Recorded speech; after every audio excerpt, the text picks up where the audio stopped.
Hello everyone, আসসালামু আলাইকুম। সবাই কেমন আছেন? আশা করছি সবাই অনেক বেশি ভালো আছেন। আজকে আরেকটা মিনি ভ্লগ নিয়ে চলে আসলাম। আজকের ভ্লগটা আমার জন্য স্পেশাল, কারণ আজকে সব রান্না আমি করেছি। হ্যাঁ, এটা সত্যি।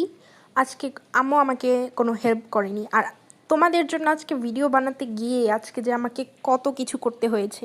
লিটারেলি আমাদের রান্নাঘরে খুব একটা আলো নেই, তাই জন্য আমি বারান্দায় এসে রান্না করছি শুধুমাত্র তোমাদের জন্য। আর তোমরা যদি আমাকে সাপোর্ট না করো তাহলে কিন্তু হবে না।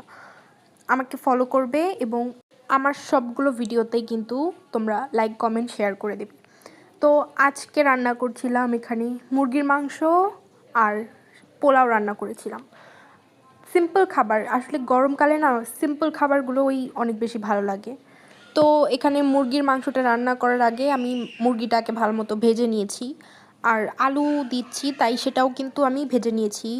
তো এরপর সব রকমের সব মশলাগুলো দিয়ে আমি ভালো মতো মুরগিটা কষিয়ে নিয়ে তারপর এখানে ঝোল দিচ্ছিলাম। তো এখানে একটু ভিডিও করলাম। এখানে মোটামুটি মুরগিটা রান্না প্রায় শেষ।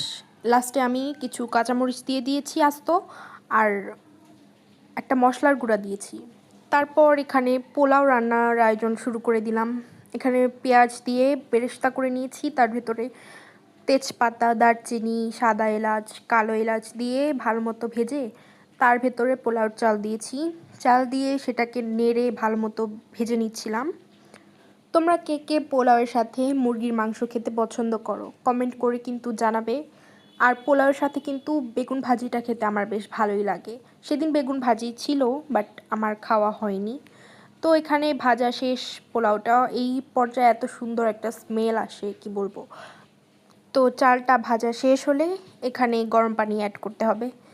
আমি চালের পরিমাণ অনুযায়ী 3 কাপের মতো পানি অ্যাড করেছি। তো এরপর পানিটা শুকিয়ে গেলে রান্না শেষ। এটাই ছিল final look. Thank you so much everyone. Hello everyone, আসসালামু আলাইকুম। সবাই কেমন আছেন? আশা করছি সবাই অনেক বেশি ভালো আছেন। আজকে আরেকটা মিনি ভ্লগ নিয়ে চলে আসলাম। আজকের ভ্লগটা আমার জন্য স্পেশাল, কারণ আজকে সব রান্না আমি করেছি। হ্যাঁ, এটা সত্যি।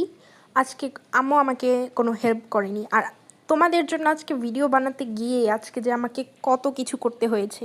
লিটারেলি আমাদের রান্নাঘরে খুব একটা আলো নেই, তাই জন্য আমি বারান্দায় এসে রান্না করছি শুধুমাত্র তোমাদের জন্য। আর তোমরা যদি আমাকে সাপোর্ট না করো তাহলে কিন্তু হবে না।